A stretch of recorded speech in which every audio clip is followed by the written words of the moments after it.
Council chambers. We're back in council chambers, which is great news and some progress for sure.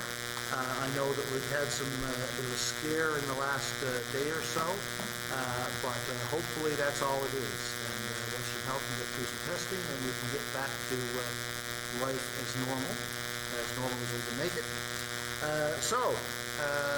Let's get started. Would someone like to move the approval of the agenda? Thank you. All those in favor? Aye. Contraminded? Carried. And before I forget anything, I just want to pass on the regrets of the Deputy Mayor. He's on travel today, so a family issue. So we wish him well in his travels, of course. Would someone like to move the approval of the minutes from the last Committee of the Whole meeting? So moved. Thank you. Would someone like to second that? Second, Mr. Mayor. Thank you. All those in favor? Aye. Contraminded? Carried. Next, perhaps, I guess, who has the agenda there? Okay. Actually, maybe, Councillor Buckle, do you have the next item up there?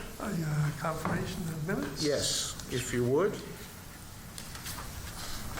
So we periodically, of course, have to have meetings in camera because they involve legal matters and such. So we have to, of course, ratify those in a public meeting. Think you have them there, Councillor Buckle? I got it up, it's gone. It's gone. Well, gratification. COVID has struck his iPad. It struck his iPad. We had the virus hits everything. Just disappeared. We can't read it without the clerk. Councillor Chason, would you like to bring it forward? Yep. Do you have it there? Yes, if you would, please. Okay, thank you, Mr. Mayor. Ratification of decisions. Ratification of minutes from previous council and committee and committee of the whole meeting. In accordance with section 41(3) of the City of Corner Brook Act, where a decision is made by councillors in a privileged meeting, the decision, in order to be valid, shall be ratified at a public meeting of council. Council and committee meeting March the 8th, 2021. It is resolved to ratify minutes CC 21-004, approval of agenda. I so move. Okay, thank you very much. Would someone like to second that I'll motion? second it. Thank you. All those in favor? Aye. Contraminded? Carried. And one more. Do you want me to continue? Yes, I'll please. finish. It is resolved to ratify minutes CC 21-006, release of requests for proposals, RFQ, design build teams at the Corner Brook Regional Recreation Centre.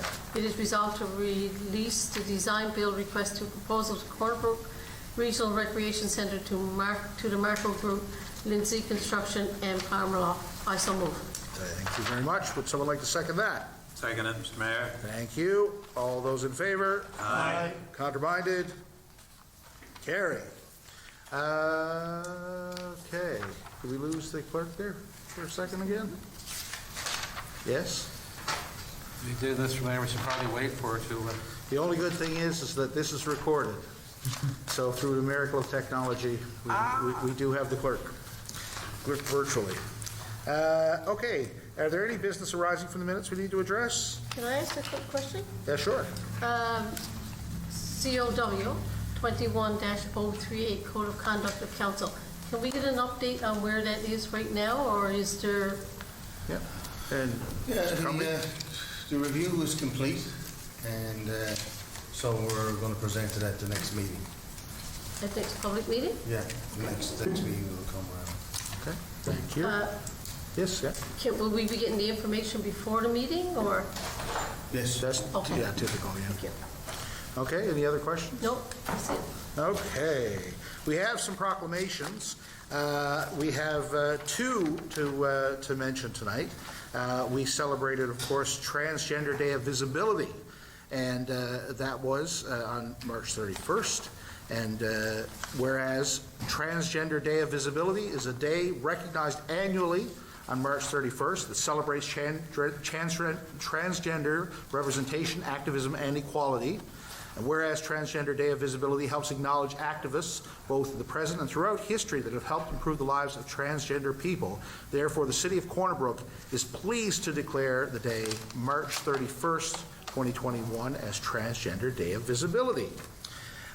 Also, we'd like to mention Miles for Smiles, whereas children are the foundation for a prosperous and innovative society, and the foundation for a child's growth and development is established when the community takes responsibility for creating healthy environments where our children can thrive.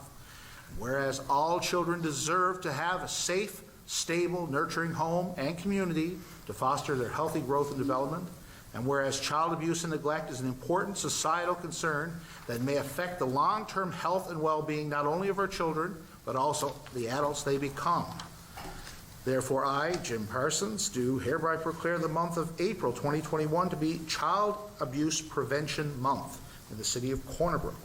I urge all citizens to work together to help reduce child abuse and neglect significantly in years to come.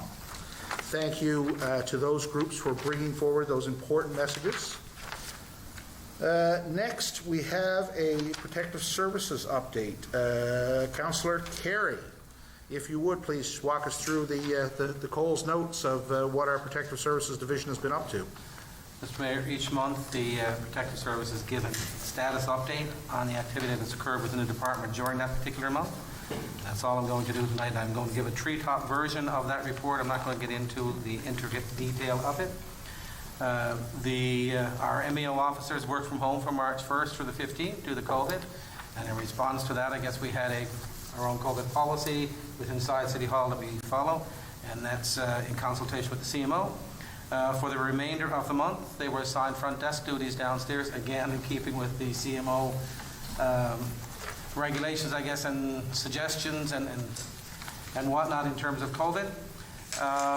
There were 69 calls for service, calls for bylaw enforcement, taxi regulations, and animal control.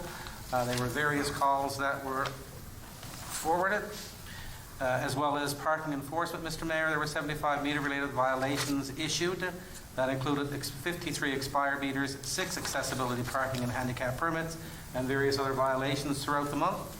Corner Brook Fire Department received 28 calls ranging from a vehicle on fire to an onboard ship fire, chimney fire, garbage fire, to 11 traffic collisions, grass fires, and emergency ambulance, medical, lift assistance, the whole gamut, I guess, during that particular month. And the fire prevention inspector conducted 33 commercial inspections during that particular month. Total call volume received by the Corner Brook PSAP for March was 4,228 calls, and they were broken down as follows: 697 for police, and the remainder, I guess, for the various other types of initiatives that we would receive calls for. Okay, thank you very much. Any questions on that? I do have one question related, Mr. Flynn, with regard to parking. Now, I know we're still within the provincial time frame for the on-street parking ban. What is the status here in Corner Brook right now? Right now, I've had a discussion with the RNC, and they are going to ease enforcement for the parking, overnight parking. So. Okay. And of course, that's something that we do have our own version of that, but it follows along a provincial regulation that states, is it December 1st to May 1st? That's correct. That you can't park on a street, and that's, of course, to aid in snow clearing. This year, of course, we got unseasonably warm weather and a little snow, and I've had a number, I'm sure that the rest of you have had a few calls regarding maybe we could lift that. We can't lift it, but as Mr. Flynn said, we can talk to our partners at the RNC. So thank you very much. Any other questions there? Okay, right along. City water usage update. Councillor Granter, if you would enlighten us on this. Yeah, thank you, Mr. Mayor. Just a quick update on where we are, and this is almost an annual thing that we do. In March of 2015, as everyone knows, the City of Corner Brook placed its new water treatment plant into service, providing high-quality treated water to the residents of Corner Brook, Massey Drive and Mount Moriah. The cost to construct the facility was $26 million and an annual operating cost of $1.5 million. The water treatment plant was designed to treat 30 million litres of water per day at a cost to residents of approximately $100 per million litres, consumable cost. Since 2015, through leak detection, repairs, and water conservation efforts, water conservation efforts, the city has reduced its water demand from approximately 30 million litres per day down to approximately 20 million litres per day. Although we have obtained a reduction of approximately 10 million litres per day, we still have work to do to reduce the demand and cost even further. Each spring, the water treatment plant experiences a spike in demand from residents washing around the exterior of their properties, for example, washing driveways and washing snow off their lawns. There is a demand spike each and every year, and all the city requests to do is ask residents to conserve as much water as we can. Some of the examples of water conservation tips, and this year we never had a lot of snow, and as I drove around the city today, there's, even in the hard terrain, most of the snow has already been washed away by the natural rainfall. But we encourage, as a city council, for the residents to conserve as much water as possible. Again, it's treated water, and it costs us money. So things like keeping pitchers of water in your refrigerator as opposed to running water until it's cold, installing low-flow shower heads, washing full loads of clothes in your washer, sweeping the debris off your lawn and using less amount of water on your lawns and your driveways. Chop the snow into smaller pieces, and again this year the natural rain has taken it away. And conserve water when washing your vehicles, and other aspects of conservation that we can all use to help us reduce the cost of what it does cost to produce the treated water at the treatment plant. Thank you, Mr. Mayor. Thank you very much. Any questions on that item? Like I said, we can always do a little more to conserve water, and I know Mr. Burden has been doing a lot of activity over the last couple of years to find leaks and get rid of those. Yes, Councillor Stady. Yeah, thank you, Mr. Mayor. And this may not be the right place to ask this particular question, so you can always refer it back to another day. But at 10 million litres, we do have capacity to look after Steadybrook if we wanted to. Where are we now with that? Mr. Charters? There hasn't been a lot of progress on that report. We just applied for funding to get that study done, so as of yet, there's no current update. Okay, so we're still waiting for funding. We're still waiting, yeah. Thank you. Okay, thank you. Okay, Councillor Chason, would you please, we have a report on development and planning and what's going on there. Thank you, Mr. Mayor. Development and Planning Committee updates. This report is intended to serve as an update to council and public regarding the various development planning projects. Current project updates are as follows. Municipal Plan, IMSP, and Development Regulations update. Our chosen consultant, Upland Planning and Design, have hit the ground running and is currently preparing for public engagement opportunities. The objective of this engagement strategy R2 is to integrate community participation in the planning process through the inclusive and meaningful conversations with residents and stakeholders, share information about existing conditions and key planning issues with community members, mobilize project team and partners to promote and share engagement sessions and inform community members about the process and timeline, gather input, values, preferences, concerns, solutions, etc., that will help to answer questions and inform decision-making. Foster trust and intentions of planning regulations and respect for long-term community vision. The consultant is creating a website that will be accessible to the city website and will have its own identifiable branding of the project. This month should see the website going live, a press release and stakeholder emails going out. Online presentations and frequently asked questions will be posted. May and June will be the main consultation period. May will bring a planning analysis report, an interactive map, and an online survey. Stakeholders and target audience interviews will be ongoing through May and early June. We encourage you to promote participation in the plan review and activities. As more responses we receive, the better the information we have about how community wants to see the city developed. And on to the next one, Cornbrook Acute Care Hospital project's well underway with a completion date currently set for the end of 2023. Most permits have been issued for the building. That's about it, I think, for that. Just the development statistics, where we are in 2021 with that. And our permits that have been issued and the value of them. Thank you, Mr. Mayor. Okay, thank you. Any questions there? Anyone? Okay. Okay, we have, I think we need to as well, related to that, we have the consultants services agreement that we need to execute. So if you would, please walk us through that one as well, Councillor. Okay.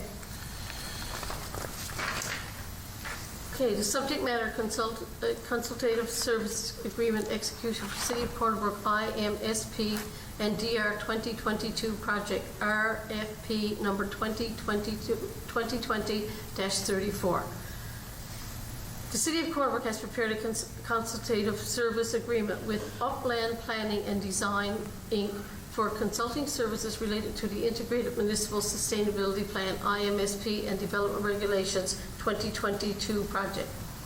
3 proposals were received by staff review committee, and the recommended proposal, Upland Planning and Design, and associated cost $99,107.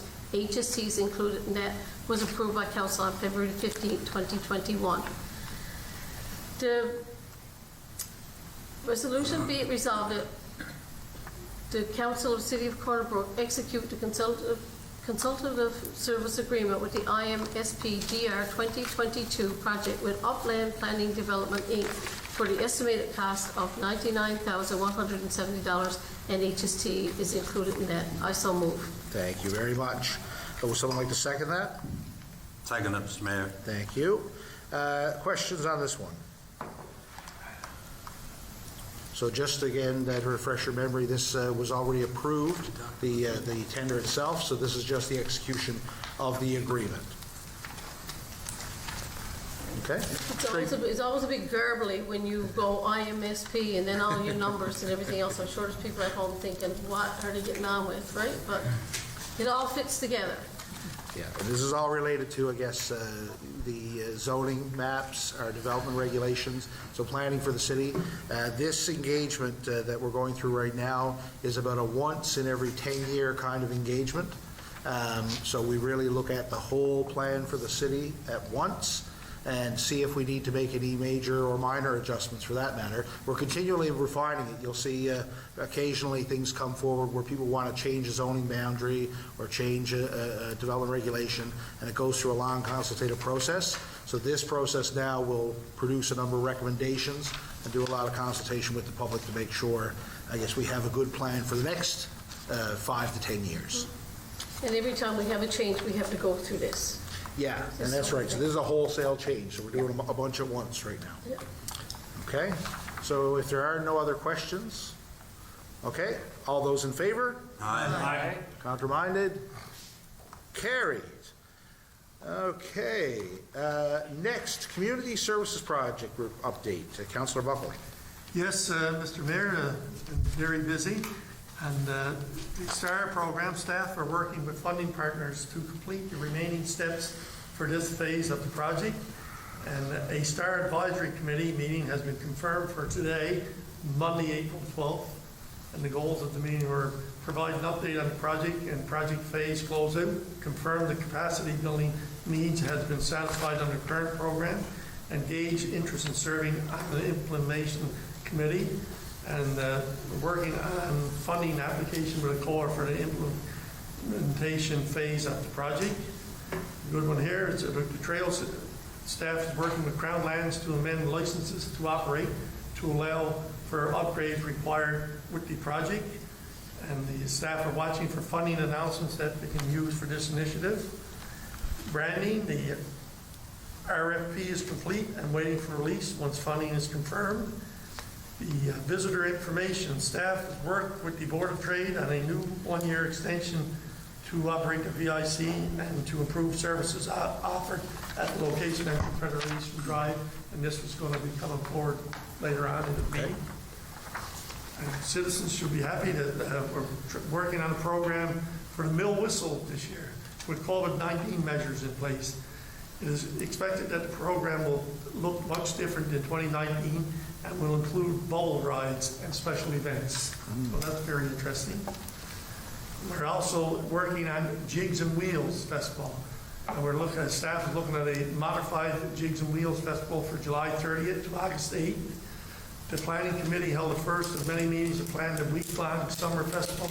So everybody should stay tuned for more details. Go Western DMO project is, staff's finalizing the details on the project with the DMO to create a digital content for social media and websites. And the next one is the 2021 spring cleanup. Staff, we're meeting and working on details of a month-long cleanup in the event that will take place during the month of May that will have a different twist from previous years. And notice back on the report, Councillor Terry gave that there was some untidy properties around and uncovered garbage. And with this cleanup month, we're hoping to get a lot of things straightened up. And the citizens should be very excited on some good ideas coming forward on that one. And the opportunity to win some nice prizes. And then also the transit study and the system design. The staff is working with the consultant to finalize recommendations and the final report, which is expected to come in a few weeks. And community gardens and composting program. The residents of Curling should be very happy. The staff is working with Western Environment Center on the final details for a new community garden in Curling that will be located on the Brosnan Street area. Public Works staff are helping to build garden boxes and assemble community composters to be delivered early in the season. So that's good news for the residents of Curling. So everybody should start registering for their compost boxes around that. Lots of things happen. Yeah, thank you very much. Any questions there? Yes, go ahead, Councillor Steen. Yeah, thank you, Mr. Mayor. Question on branding. I'm a bit confused here.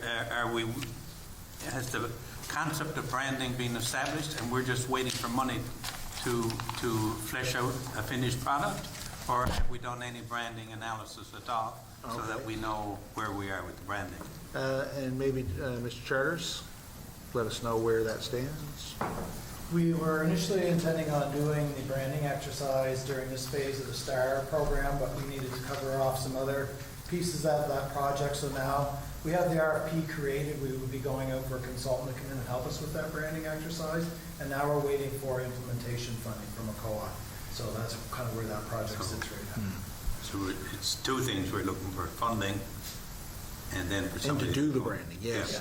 Yeah, the project itself, I guess, and it seemed that there was some change that the STAR program now also includes the opportunity for an implementation source of funding, which is a second set of funding outside of the original money we got for the STAR.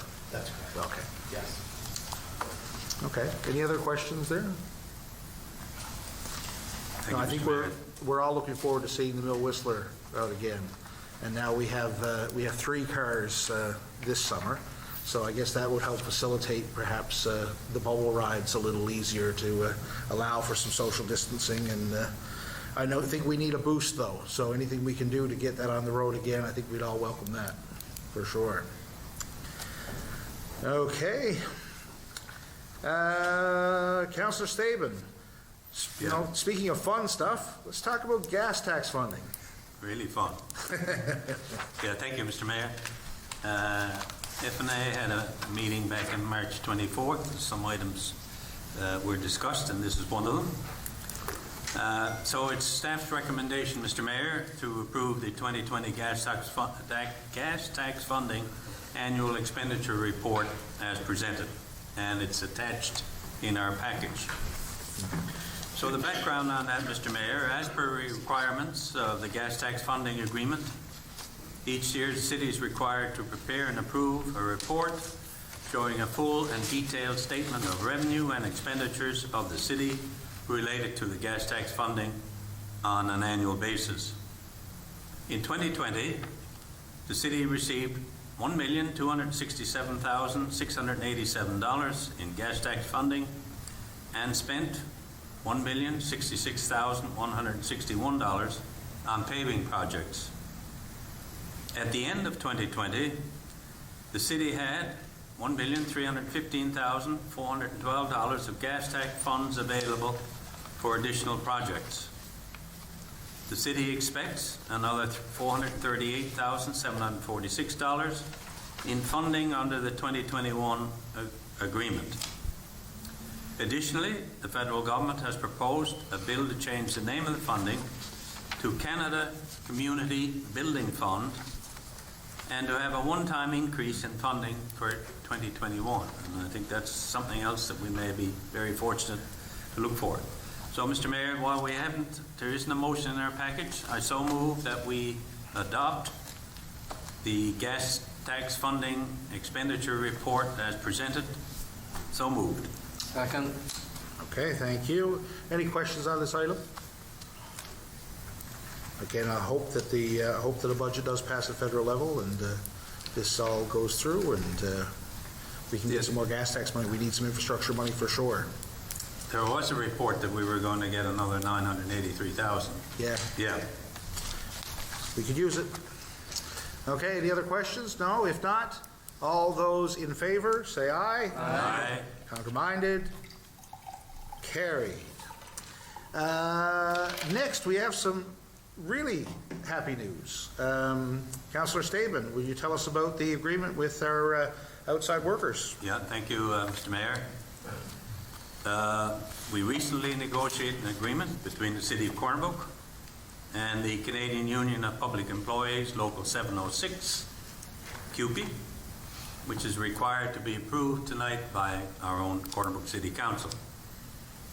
Some background on what's been happening, Mr. Mayor. The city's previous collective agreement with CUPE 706 expired on December 31st of 2020. On November the 16th that year, the parties began negotiating a new collective agreement. Over a course of 8 days at the bargaining table, the city and CUPE 706 reached a tentative agreement on March 25th, 2021. CUPE 706 membership voted on the tentative agreement on April the 7th and also voted to accept. The agreement was reached with the city using only internal resources at the bargaining table. And attached are a list of articles that have been amended in the tentative agreement.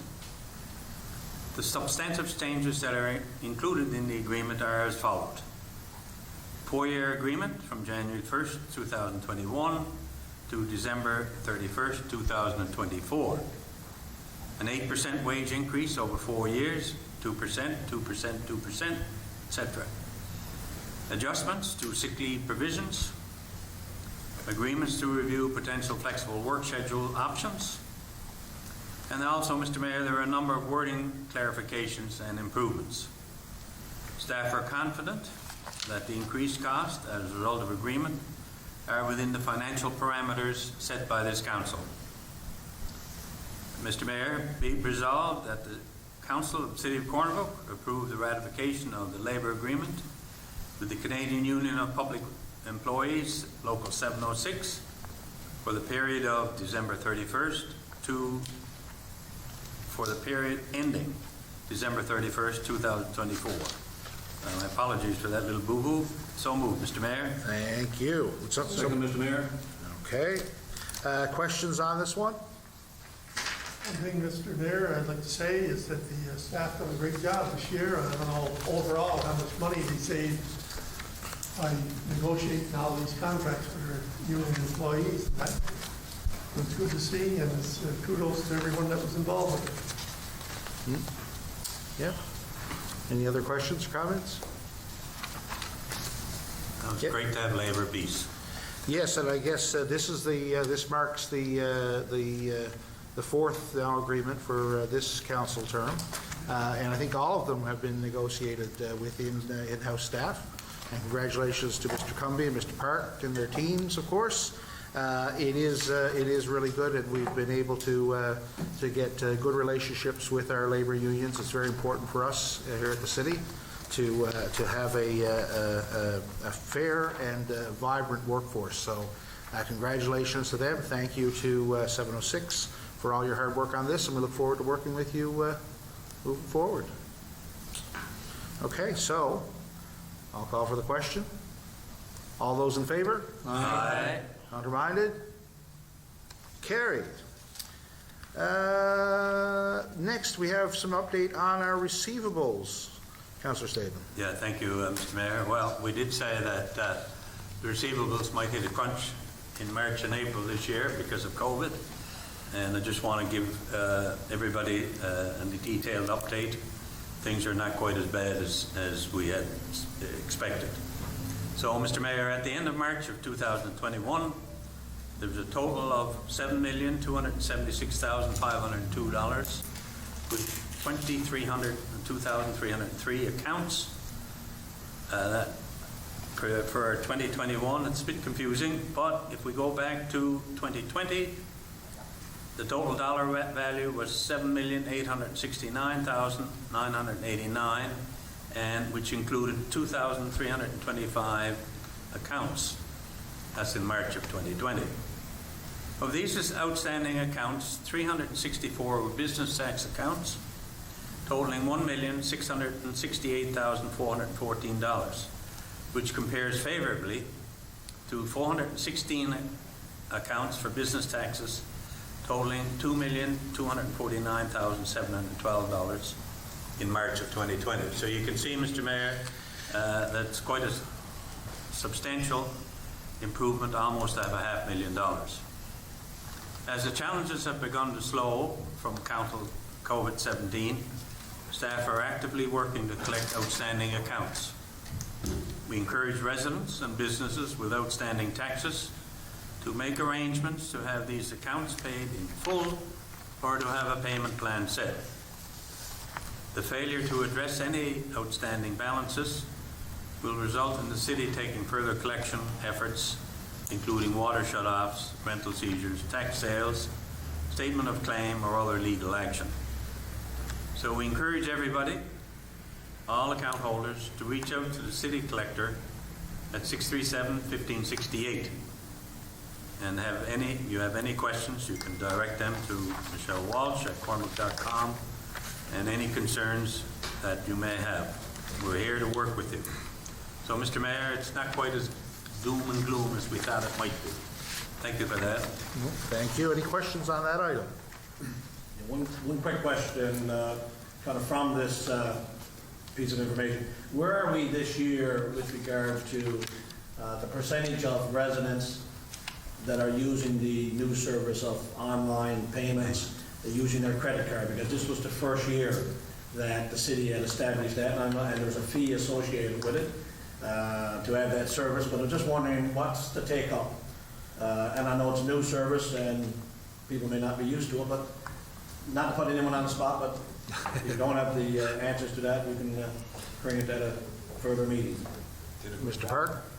Yeah, Mr. Mayor, I don't have the exact numbers there. I will say it is not a massive take-up on it. I'm going to suggest it's a couple percentage of the taxpayers are using it, but it is a valuable service for those that are taking advantage of it.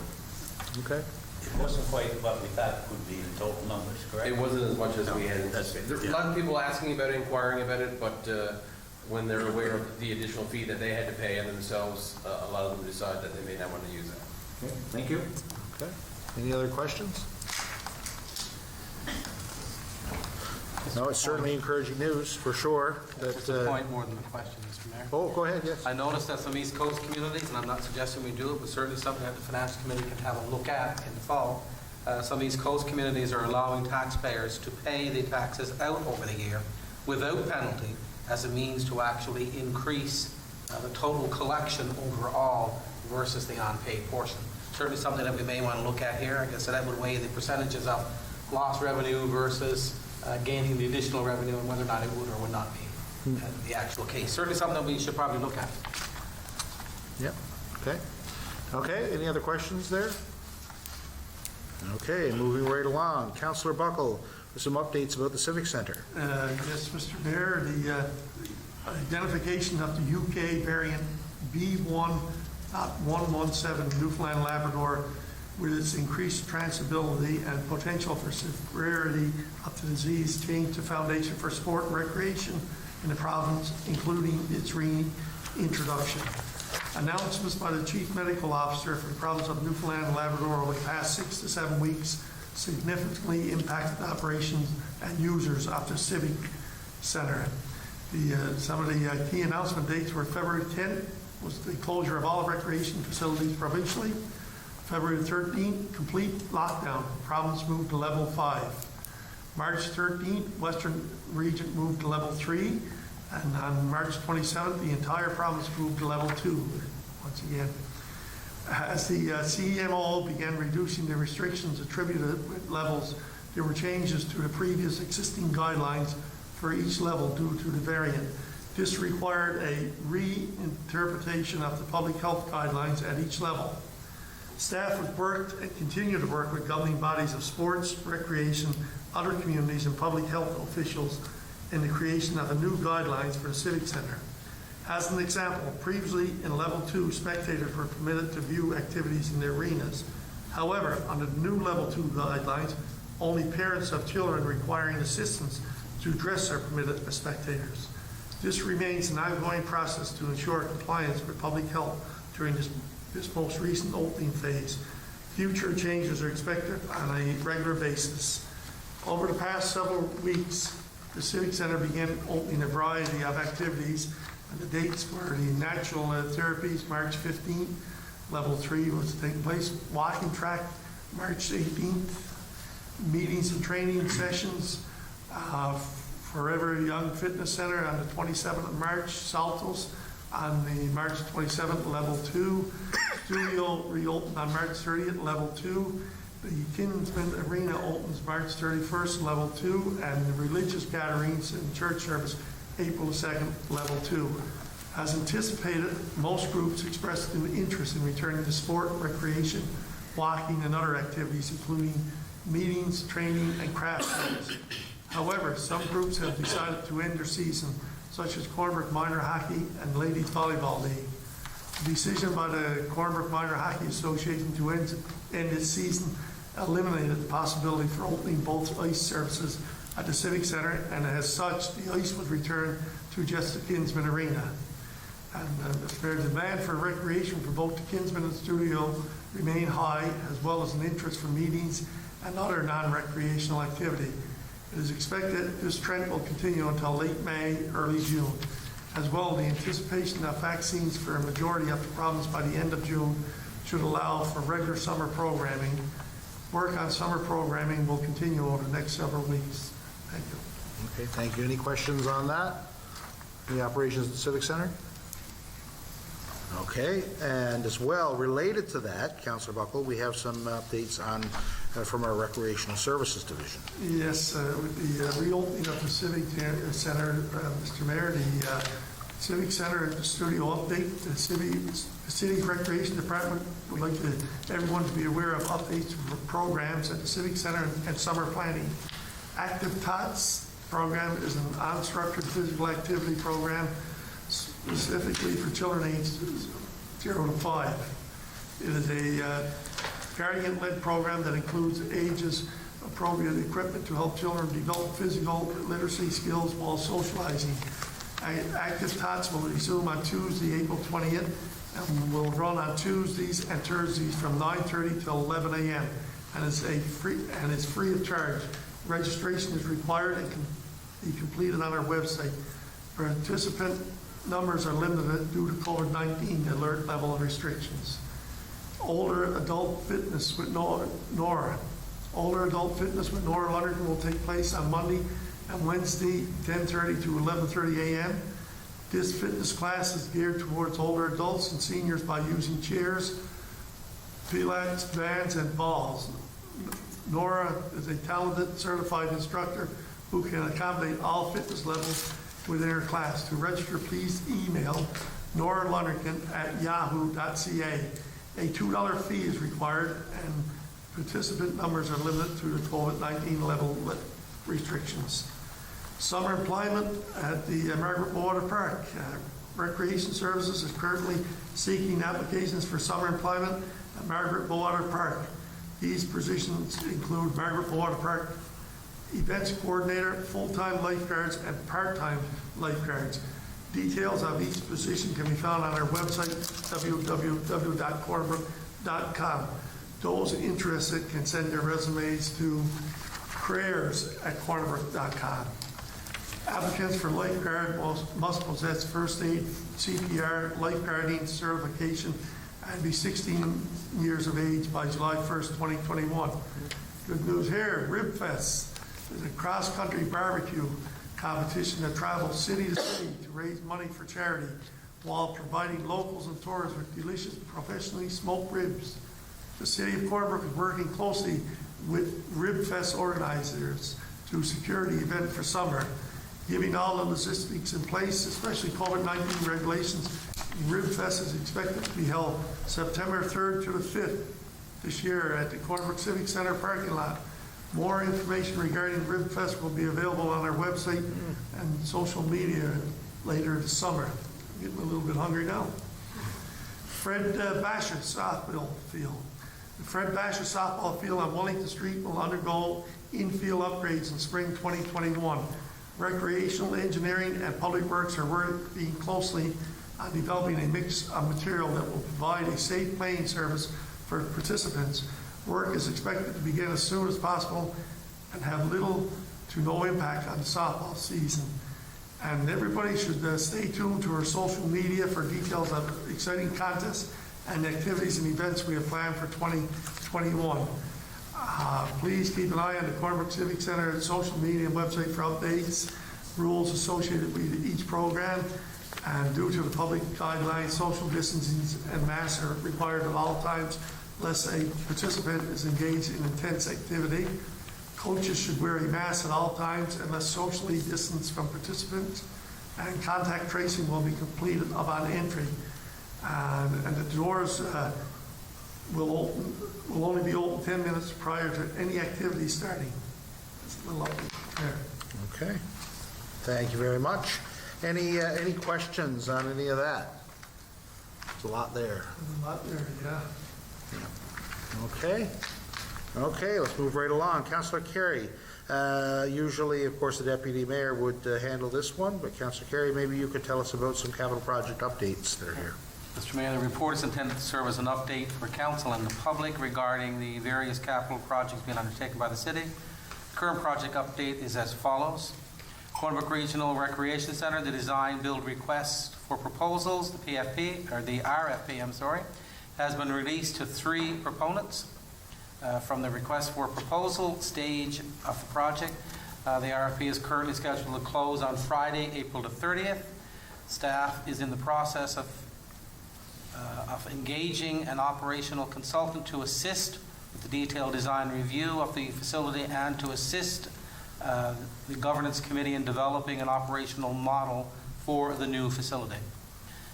The 2021 asphalt program engineering staff are currently working on the priority program list for 2021. Once staff has finalized the list, it will be prepared for council and I guess brought to council for hopefully tender by the end of May. This year's program value is approximately $1.7 million. Future capital projects, as of yet, there has not been any capital funding announced from the province. Hopefully, Mr. Mayor, that may change because I know the budget for the province, today they announced, will be coming down in June, and the federal budget is coming down next week. The engineering study for Stony Brook Water study, at this time, I guess, the town has requested, I guess, an application has been submitted for funding to complete the study to determine the best alternative to supply Stony Brook with water from Cornerbrook. As of yet, there has not been any word on the funding of that particular study. And now Bernard sanitary sewer study. The sanitary sewer study is being undertaken to determine what system upgrades are required to accommodate the new hospital. And different scenarios are presently being modeled by the consultant, and they are expected to complete that particular study, Mr. Mayor, by mid-May of 2021. That's the report, Mr. Mayor. Okay, thank you. Any questions on those items?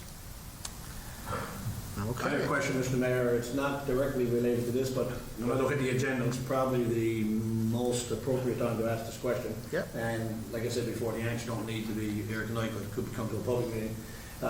Received numerous phone calls, and also people in the community have stopped and asked me a number of times with regard to the port. I don't sit on the port committee. Right. I understand there's some work being done down at the port, the road between the port and the mill with regard to paving to help reduce the noise that's generated at the port, especially when the ships are out or they're loading the ships in the evening time, nighttime. Can we get an update on that at the next meeting, or I can give you some or update an now. update now for Yeah, like those people that are calling and asking some questions, Sure. with regard to that, please? And I don't know, Marina, I mean, again, I'm providing information update. There's no conflict of interest here, no decision before council saying. Yes, I do sit on the port board, and of course, there is quite a bit of commotion when these containers are unloaded and moved around the yard and over to the mill. And as I understand it, there has been, I guess, some changes to how that's been done lately, some additions to the equipment to sort of reduce the noise. But there's still quite a bit of noise as the trucks move over from the yard to the mill. But there is, as I understand, plans to repair and I guess improve that road once weather allows. So yes, I think this is a continuous struggle. I know that Jackie and the crew down at the port are working hard to mitigate any noise concerns down there, but it is something, of course, that is difficult. It's an industrial port and very busy, which is good to see. So I don't know if that helps. No, thank you, Mr. Mayor. Okay. Okay. Councillor Buckle, we have some information around. You teased us about, I guess, a new agreement or an upgraded agreement with the Visitor Information Center and the Board of Trade. Yes, Mr. Mayor, council approval is required to extend the agreement with the Greater Board of Trade regarding the Visitor Information Center. The Greater Board of Trade has been operating the Visitor Information Center since 2011, and the current agreement expires on April 20th, 2021. The previous agreement stated that service commenced on Friday of the Victoria Day weekend in May each year and continued through to include the Monday of the Labor Day weekend in September each year. The board agreed to operate a full-service Visitor Information Center 7 days per week from the hours of 9 a.m. to 9 p.m. in the location at 11 Confederation Drive. The Greater Board of Trade has applied for students and is responsible for coordinating staff for the Visitor Information Center from May to September during each tourism season, offering the services to residents and visitors. The Visitor Information Center is the only location within the city Cornwall that offers a RV dumping station. So, Mr. Mayor, be it resolved that the council with the city of Cornwall approve the agreement with the Greater Board of Trade to operate the Visitor Information Center for the 2021 season from May 21 to 2021 to Monday, September 6th, 2021, at a cost of $22,000, HST included. I so move. Okay, thank you. Second, Mr. Mayor. Thank you. Questions on this one? Just a quick question, if I may, Mr. Mayor. How does the pricing compare with previous years? What? How does the pricing, the 22,000 compare with previous year funding? Mr. Charters? Mr. Mayor, it's the same contract value that has it been extended. Yeah. Okay. Councillor Staben? Yeah, thank you, Mr. Mayor. I'm glad, Mr. Mayor, that this contract is for 1 year only. And I would encourage everybody on council to, in the fall, to sit down with the Board of Trade, and we paid out in the last 10 years $220,000 to the Board of Trade to run that. And I for one, am not totally enamored with their performance. I think they should have and could do a lot better and a lot more for the city of Cornwall. So I think these people need to come in and sit down and talk to council, and we need to express our concerns, if we have any, at that particular moment, and sit down and see what we can do to enhance that service. For that amount of money, I think we can all do better, and I think that's really the way I feel about it. So can I just ask that one, that's my opinion, I guess, but can I ask that one question Who was here, who dealt with the Board of Trade? Did you, Mr. Mayor? Well, no, but I know that our tourism coordinator probably shares some of your concerns. Oh, okay. When it comes to, I guess, making sure that we do have proper service there. I know that I did have businesses as well express some concern because of, and I would, again, there's some leeway, of course, with regard to COVID, I'm sure. But I think your concern is shared with staff. And Mr. Charters, maybe you could tell us, I guess, what our tourism coordinator, I guess, in her role would be moving forward with the board. Yes, Mr. Mayor. Tourism coordinator has been working very closely with the Board of Trade. She saw a lot of problems there. I don't think there's any oversight in the past, so we definitely have Glenda on the case right now. They're going to try some new things. We're going to try some satellite tourism offices, perhaps downtown at Man in the Mountain, things like that. She's also going to keep a close eye and advise them. Glenda's a tourism expert, and she provided them with some really good advice on how to improve their services. So we're really confident things are going to change this year. Great. Thank you. Thank you, Mr. Mayor. Any other questions there? Yes, go ahead. Just one, Mr. Mayor, did we deal, and I guess if we were 2 years ago, we wouldn't even be thinking in this way or asking the particular question I'm about to ask. Do we have a COVID clause in this agreement? Because I didn't see it there. I didn't hear the question, sorry. Do we have a COVID clause within the agreement? Because I don't see it there. Meaning that if through COVID that the services are not being able to provide, do we still have to pay the funding or do we not have to pay the funding? And I guess that's more and more now becoming a clause that individuals are looking at. And I haven't seen it in this agreement, just wondering. We don't have a COVID clause in there. However, we have looked at some changes due to COVID, like plexiglass, cleaning procedures, and things of that nature. With staycationing this year, we're expecting to have a lot of people travel out west. We do not have a COVID clause in there, however. But I guess to answer your question, and I know, and maybe Mr. Park will be able to answer this, when we have had, I guess, we have not paid out the full amount of the grant when the services wasn't rendered as expected, right? Yeah, that's correct. In 2020, because of COVID and because of their inability to provide the service outlined in the agreement, they weren't paid their full amount. Right, And that would also be the case in any contract. If they weren't able to achieve the services required, then they would be entitled to the full amount. Right, and I think that's, question, Mr. Mayor. yeah, that's, I got that was your concern. It is. It wasn't COVID specific, it was more fulfillment of contract kind of Correct. specific, yeah. It's just more people now are including it in agreements that I'm seeing. Yeah. No, I think, yeah, that's, and again, like I said before, I do share the concerns there that Councillor Staven mentioned as well, that we have an adequate service there because, of course, that's the front door for our tourism product. And it's good to hear we're trying out some new locations potentially, like Man in the Mountain or other places to try and reach tourists wherever they are. So that's great. Yes, go ahead. So is it written in the agreement, or is it just a gentleman's agreement or gentleperson's agreement that if the work stops, then they won't be paid? Or is it in the agreement? Or is it spelled out like that in the agreement?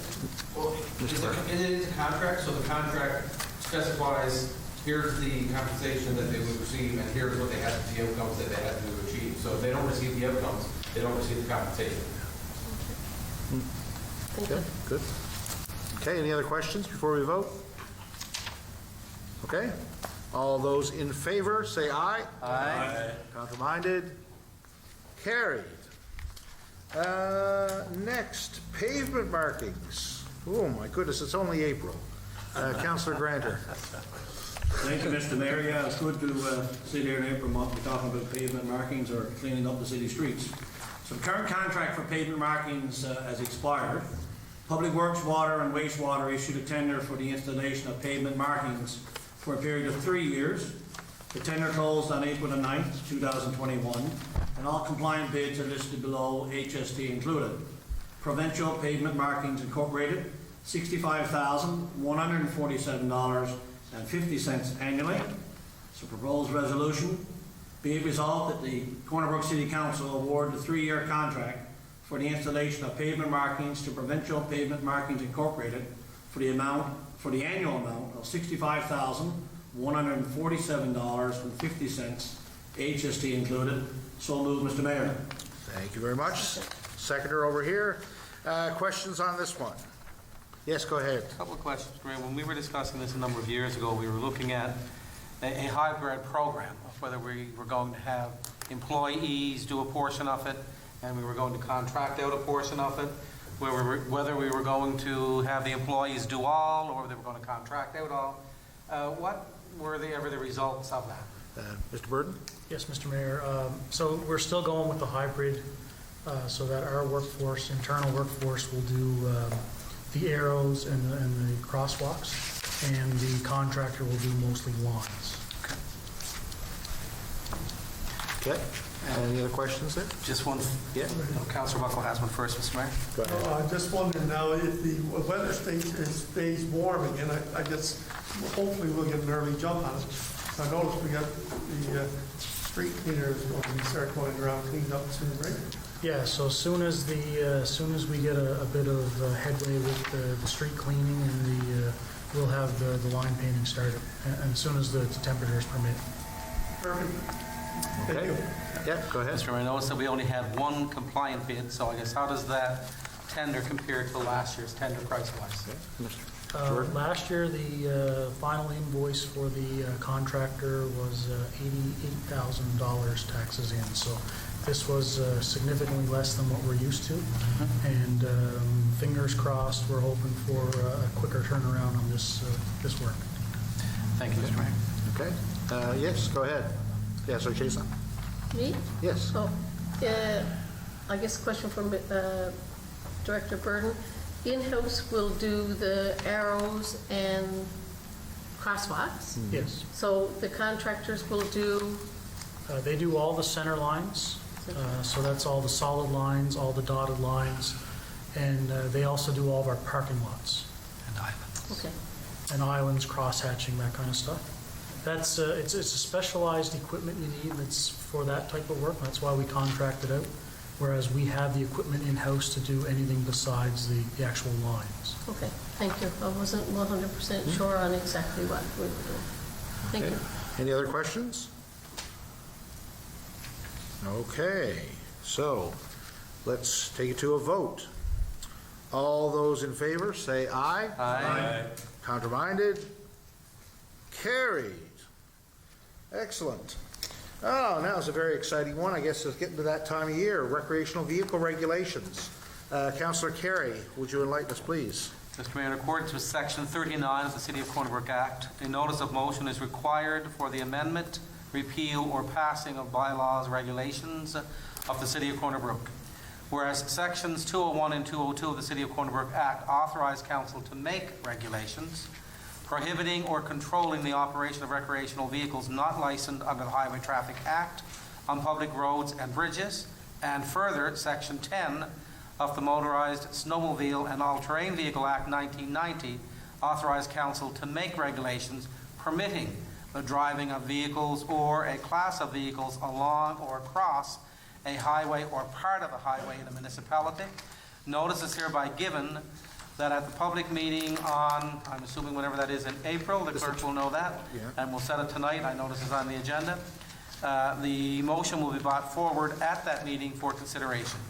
Pursuant to the powers vested in it by virtue of Sections 201 and 202 of the City of Corner Brook Act 1990 and Section 10 of the Motorized Snowmobile Act and All-Terrain Vehicle Act 1990 and all other enabling powers, the Council of the City of Corner Brook hereby amends the Recreational Vehicle Regulations 1990 by the following: adding a revised Section 5 that authorizes the Director to provide permits to residents to access the designated routes and trails from their homes, extending dates of operation by 45 days, a revised Schedule A that adds Lundican Drive to the designated routes and bans portion of some busy streets. Number 4, a new Schedule B that outlines a cost of ATV permits. And number 5, a new Schedule C that addresses the penalties and fines for regulation and non-compliance. Mr. Mayor, that's a notice of motion, and it will be discussed and debated, I guess, at the next meeting. Yeah, and if we can, we don't get to debate or do anything with that tonight, but we can ask questions. If you have any questions that you want, I guess, us to think about, or staff to think about in the meantime, of course, this is not meant as substantive changes, but we want to make sure, I guess, that we're crossing all our Ts and dotting our Is. So yes, go ahead, Councillor Grinder. Yeah, I just have, I read this afternoon. One question comes up that it's prompted by questions I've had asked in public or via telephone or email conversations with residents. Under Section 5, the permit to deviate from designated routes. I was reading this afternoon before I came to the meeting. And there's an example given there where residents can, that live, say, for example, on Sunny Slope, they could ask for a permit to, for deviation from the city to be able to cross the Lewin Parkway, the Ring Road, to access Lanigan Drive. That's the example that is given. So my question is, and it's prompted again by questions that have been asked by residents that live in the Elizabeth Street area, that they would be able to use an ATV to cross the Lewin Parkway on the Ring Road to access routes on the opposite side of the Ring Road. Would that be accurate? Because Sunny Slope Drive would be very similar to any of the other streets that are, whether it's Elizabeth Street or any of the other streets that will be up in that area, because the access point would have to be the Lewin Parkway and or the Ring Road. So that's a question that would need to be discussed, and again, it came up in my mind because of the example that was actually given in the report. So, Maybe Mr. Flynn could talk I about can it. answer that, Mr. Mayor. In relation to Lewin Parkway, it's a provincial road, so we can't allow ATV traffic to travel along it, but we are permitted to allow ATV traffic to cross it. So as it crosses right now from Broadway over to Pier Road, the same condition would apply to the Elizabeth Street area, providing there's a trail point access. So if there's a trail access point opposite the Lewin Parkway Ring Road, and someone lives within the, say, the inhabited boundaries of the city, Elizabeth Street or that particular area, they would be able to get a permit from the city to be able to cross the Lewin Parkway, the Ring Road, to access that point. Yes. If there's a trail on the other side of the road. If there's a trail on the other side of the road, and we also have a little bit of a safety matrix that we put the route through. Right. To ensure that it's a safe route, so. Yeah. But that will be possible. Thank you. Other questions? No, that's, Yeah, I think that's the way he was going to explain it. yeah, the thing is, I guess I'm assuming certain routes like O'Connell Drive, for example, would not be an appropriate road to have a access point around. We would avoid a certain part of O'Connell Right. Drive, yes. West Valley Road is another one. The top part of West Valley would be a challenging to allow ATV traffic on that. Right. Okay, yeah. Would this permit be given out for annually, or would it be given out every time I want to cross the street? Oh, it's an No, annual. it'll be an annual permit And you reapply every year? every year, yes. Okay. And would that be given out based on if you're following the rules or not following the rules? That's a good question. I do, I hear Really you. factor that in, but the condition of getting a permit is that you abide by all the Okay. rules, so. Yeah. And you would have to have a license, registration, insurance, Yes, all those things. insurance. So if you do happen to run afoul of any of those things, of course, too, you wouldn't be And able you're to get caught. one. And you're caught. Well, And getting you're caught. caught is 9/10 of the law or something, isn't it? Or, Yeah. Yeah. But you'll notice that there are penalties in this as well. So it is Yes. definitely worth your while to pay, I think it's a $25 fee for the basic permit. $25 fee and for one driver and an ATV. If you add another driver, we're going to add a $10 fee for that.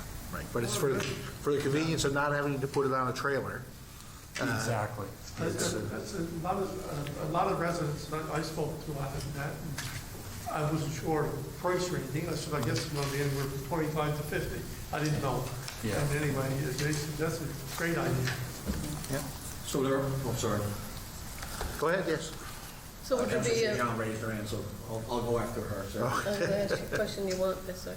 Would there be a permit, a cost for a special permit? Or would that, like, if I wanted to cross over the road, say where Councillor Grancher was talking about, and I applied for a permit to do that, would there be a cost on that one, or would that be included in the full gamut? It'll be included in the full thing, but there will be a cost for a person to have a permit for his ATV. Yeah, and then Is the there special a- permit would be included in that one, so it wouldn't Oh, be yes, extra add-on yes, or yeah. anything? We would designate a route, and wherever that route is designated, the operator would follow that route and would pay the permit fee for that route. I think in the example there's a good, there's a mock-up of the permit in the back Yeah, there. I saw that. Yeah, I've and actually- that sort of outlines the route you would have to take, because you wouldn't be able to do a different one, right? No. Yeah. But if you applied, you could. You need to have a second permit, or? No, your special permission for that, to cross over the street or whatever. That would be included in the permitted Okay. route. Yeah, that's all I want to know. Yeah. So, And, oh, sorry. no, I was just going to ask a very quick question. Our municipal police will be looking after that department? Yes. Issuing the permits and doing that? Municipal police will actually be evaluating the permits and issuing the permits. Now, I've got a policy that I'm going to introduce to council in the coming days that will give a process for that evaluation as well, so. Okay. Thank you, Mr. Mayor. Yeah, and I'm just trying to remember if I read this afternoon or not, when I read this briefly. Some further consultation is coming after this meeting the night before it gets brought back for a vote. at council, Absolutely. correct? There'll be a 2-week period here now as a result of tonight. Will be posted in social media, and we'll be taking consultation from the public Okay, and our legal department and a few others. thank you. Yep, go ahead. Just a couple of questions on the canvas. Enforcement, in follow-up to Councillor Stevens' comment, enforcement will be by municipal enforcement, but the RNC can also enforce municipal laws and have the authority, and would do so if they see a violation of it. I assume they're, That is correct. okay? We know for sure they do the winter parking ban. Absolutely. The second question, We, just to add to that question, we've met with the RNC about this, what our proposals were, and they're going to be working with us on this. that's part of why I asked the question, because I knew that there were various conversations with the RNC. The second question I have is, when you're talking about designating routes or permitting particular routes, not all those routes have been determined or predetermined at this point in time. No. So because for they- example, if you look at the Upper Country Road area that has Lynn's Road off of it, has several other streets off of it, it has Park Drive, all of those areas, and they're in residential, high-density neighborhoods. Are we permitting the operation of vehicles in that type of a neighborhood setting? We will be evaluating that, and if it's safe to do so, or what we can determine, within the risk matrix that we develop, we will issue this. So then the operation within the city really would apply to throughout the entire city with some restricted areas, is what we're suggesting. For individual permit holders Correct. to get to the trail system only. Correct. Yeah. But I mean, if they, for example, we already have the designated area through Corner Brook, from the Belleville Bridge right down through to Curling that takes you on out to Port of Basque. But if there are other permitting issues that individuals want to access a particular piece of that or a trail on the outskirts of the city, then what we're saying is that this particular policy would apply throughout the entire city with some restricted areas. For example, you said the Upper East Valley Road area would be one of those example restricted areas. Exactly. Okay. Okay? Thank you, Okay, Mr. Mayor. and of course, yes, as you mentioned, we'll publicize this again, and if you have any comments or concerns or questions, get those in, and I guess staff will compile and suggest any tweaks if we need to in probably a couple weeks' time. I would suggest that based on the next item, I would say it'll probably be April 26th that'll come forward, and I think the new start date would be May 1st. For the season. So assuming this passes, then we will look at a May 1st start for the ATV season within our boundaries. Okay? Okay, thank you.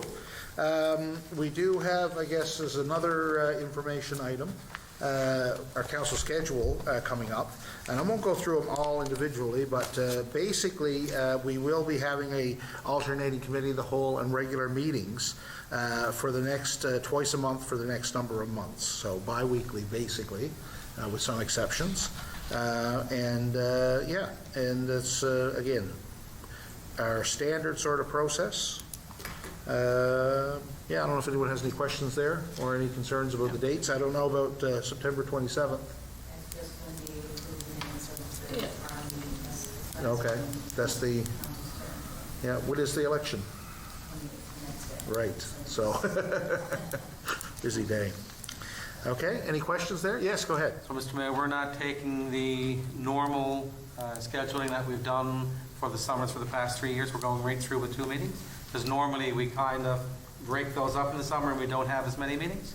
Well, we do them a little different now because, of course, we used to do the briefings 3 times and then do a public. So instead, we're just doing 2 public. So instead of the, so they're just, it's actually fewer meetings overall, but it's just both in public. That's the plan. Okay? Okay, and if you have, of course, and I would imagine, as usual, if you have certain plans, please forward them on to the clerk.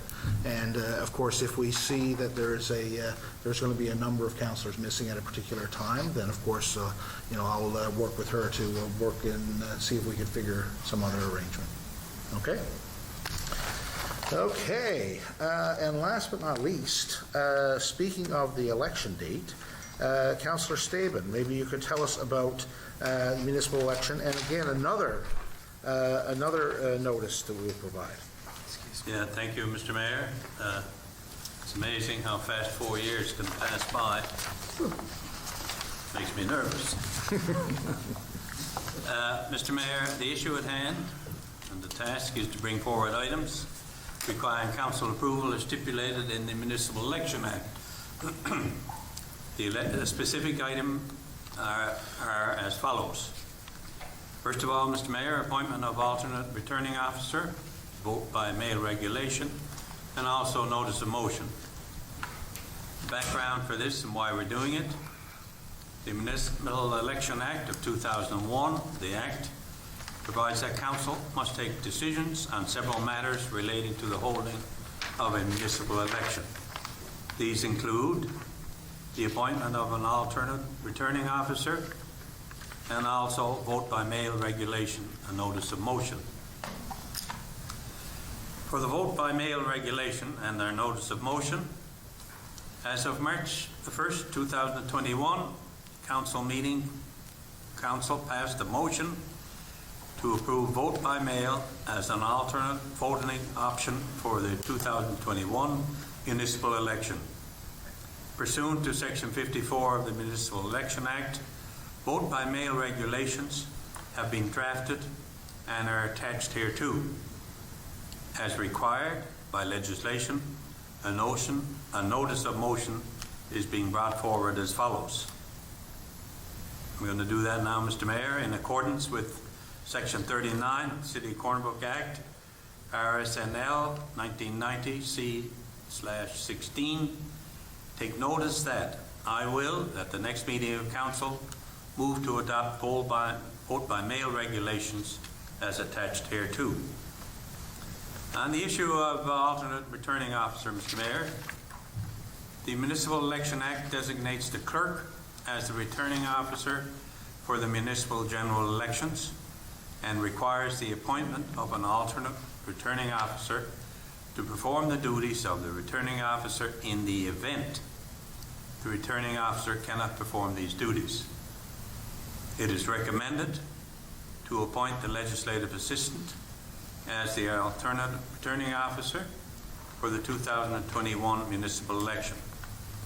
Therefore, Mr. Mayor, the proposed motion or resolution, be it resolved to appoint the legislative assistant as the alternate returning officer for the 2021 municipal election. So moved, Mr. Mayor. Thank you.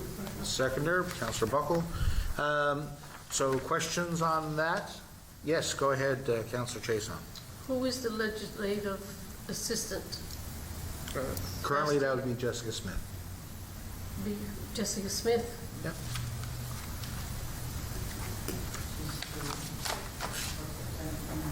Yes. Yep. Okay. Any other questions on that motion? Pretty straightforward, I think. Okay. Okay. Good. And tonight, we're only voting on the alternate returning officer. Right, yes, so we can Previous talk, one will come to the next. we can talk about that one after if you want, but let's, the motion in front of us, I guess, is to appoint the legislative assistant role as the alternate returning officer. Okay? Is there one motion or two? Because I thought there were two motions. No, we're just, forget about the bylaw itself for now, just the legislative assistant as. Okay. Right? Perfect. Thank you, Mr. Mayor. Yeah, yeah, So the legislative assistant only becomes part of this if the city clerk is not available. Is that what it is? that's how it's read? In the event that unformed duties were required to have an alternate returning officer. She'll still be on election, there's no murdering me on the election, but she's going to be returning officer, so I think she's going to role. Okay, thank you. Melissa, if Marina decides to run away, because this is probably her 15th election, so she decides to run away, Jessica steps in. Okay, any other questions on that one? Okay, all those in favor of the motion, say aye. Aye. Counterminded? Carried. And now, I guess, back to, similar to the notice of motion that was given before with the ATV regulations, there's an opportunity now. This will come forward again, I guess, I'm assuming in 2 weeks? Actually, I've given to the 30th. Okay, perfect. Let's, does anyone have any questions, first of all, on the proposed regulation? I think, Mr. Mayor, when we discussed this before, there seemed to be some questions on the mail-in voting, and I think there were some concerns expressed. I haven't heard that discussed further, so I am assuming that there are no concerns. But anything that we can do to enhance voter participation, and instead of having 55% of the community vote, and we could make that 85%, I think we should do everything in our power to do that. That's my only comment. And I guess it is to make it clear to everyone, because I know it is a bit confusing. We're not looking at replacing anything with this. This is in addition to the normal voting procedures. So it's just another way. And of course, if people have concerns about their health or COVID concerns or whatever reason, and they don't prefer not to vote in person on the day of or in the advance poll, they could avail of this option. That's all. Yes, go ahead. I have gone through, and I guess I'll leave any comments that I have, because I need to go through it again, more on the ballot voting portion of it. Just check hard, fast deadlines and everything. And I know that the clerk has certainly considered all of that in preparing this, and I know that they've consulted with other municipalities in preparing it. But I just, so that we don't end up in a mess like the province, that we have hard, fast deadlines, and that they're not extended, and there's no way of extending them, because we just want to do this clean and above board. The only other question that I do have is, I thought I heard the clerk say April 30th is the time to comment back? For people requiring feedback on regulations. Okay, so then that would go to council on May 10th for approval, and That's not the right. April 26th meeting. That's correct, yes. Okay. Okay, and again, we'll publicize this through our social media channels and things like, as we would with the ATV regulation as well. Okay? Okay, if there are no other questions, we have reached the end of the agenda. So again, as we mentioned at the very beginning, I know that there's a bit of concern just in the region now with a few cases.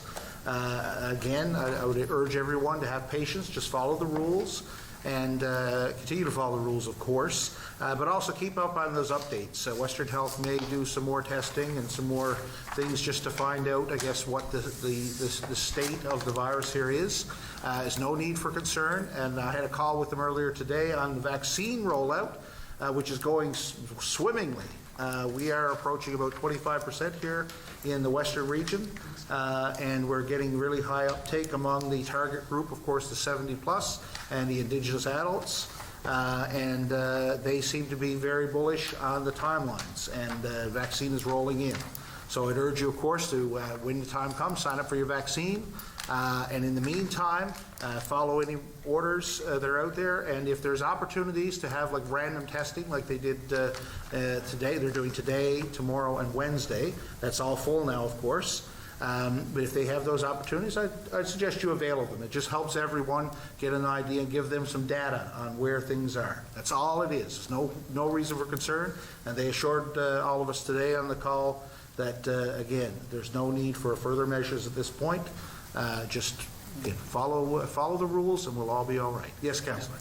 Mr. Mayor, just to add to your point, and it's a very valid point to make, I received several telephone calls, and I discussed this with you earlier, Sunday evening and into today, with concern about some confusion around this whole issue of, was there an outbreak on the weekend, was there not an outbreak on the weekend, why was the communique issued the way that it was, and I guess from a council perspective, and I'm not speaking on behalf of council, I'm speaking on behalf of myself.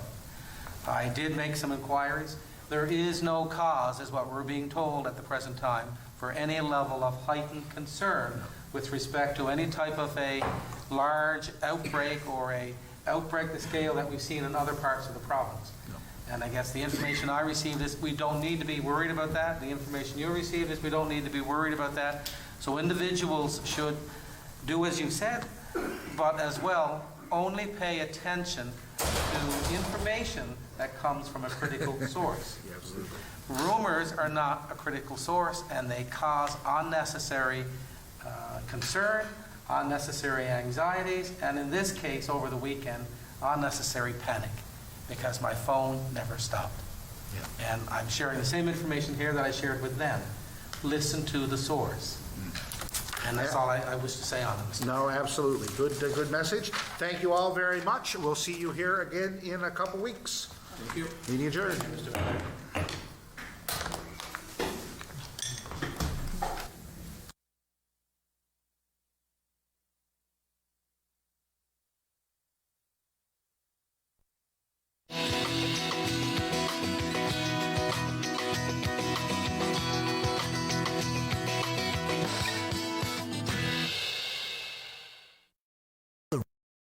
Viewer response line. Email us or connect with us on social media.